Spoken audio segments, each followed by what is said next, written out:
lot of beautiful coastline. However, routes along the side are pretty much the story here along the whole way. To find a nice beach, you may want to go south a little bit more down to Clearwater. However, they do call this the Nature Coast and the Adventure Coast. If you'll catch a look at some of these stilt houses around us, you can kind of peer into them a little bit. The exact origin of these houses is unclear. However, a historian named John Gray had pinpointed the first one to have been built sometime in between 1916 and 1918 in order to shelter fishermen and the mullet that they caught in their nets. The waters out here are excellent mullet fishing. Makes for great shark waters too as well, so if you are peering over the side, you may not be disappointed. A newspaper article in 1968 put the number of stilt houses along Pasco County at 24, but in October of that same year, Hurricane Gladys came and wiped out most of them.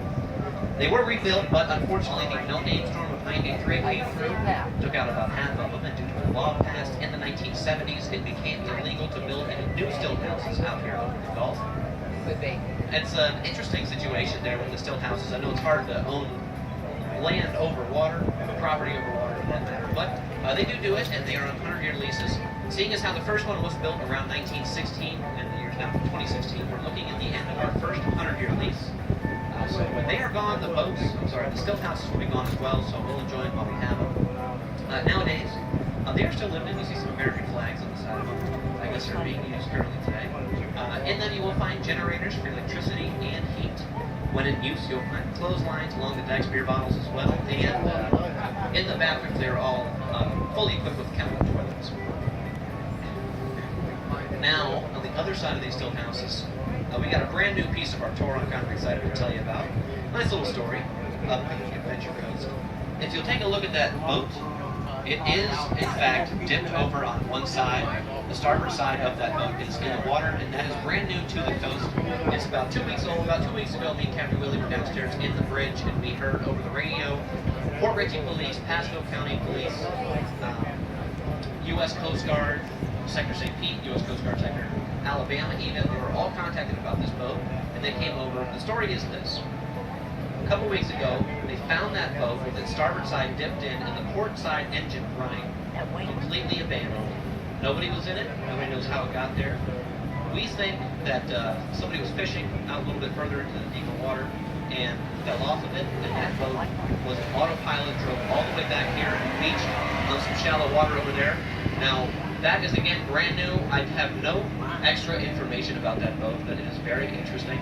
Very interesting story. It is salvageable, if I'm not mistaken. If anybody wants to go get it, please feel free.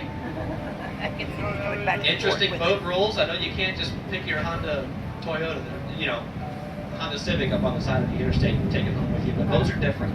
If you do see a downed boat, covered in pillars, surrounded by pillars like that boat is, you can legally go out and salvage it. So, ladies and gentlemen, project for the week. Interesting. It is still floating on one side. The starboard side is dipping in the water. Probably going to be a big project if anybody does decide to go out and get it. Yeah, maybe. Put some tires under it or something like that. Float it up. Yeah. Call Towboat US, pay them to do it for you. In between us and it, you have Dirty Key. Looks busy today.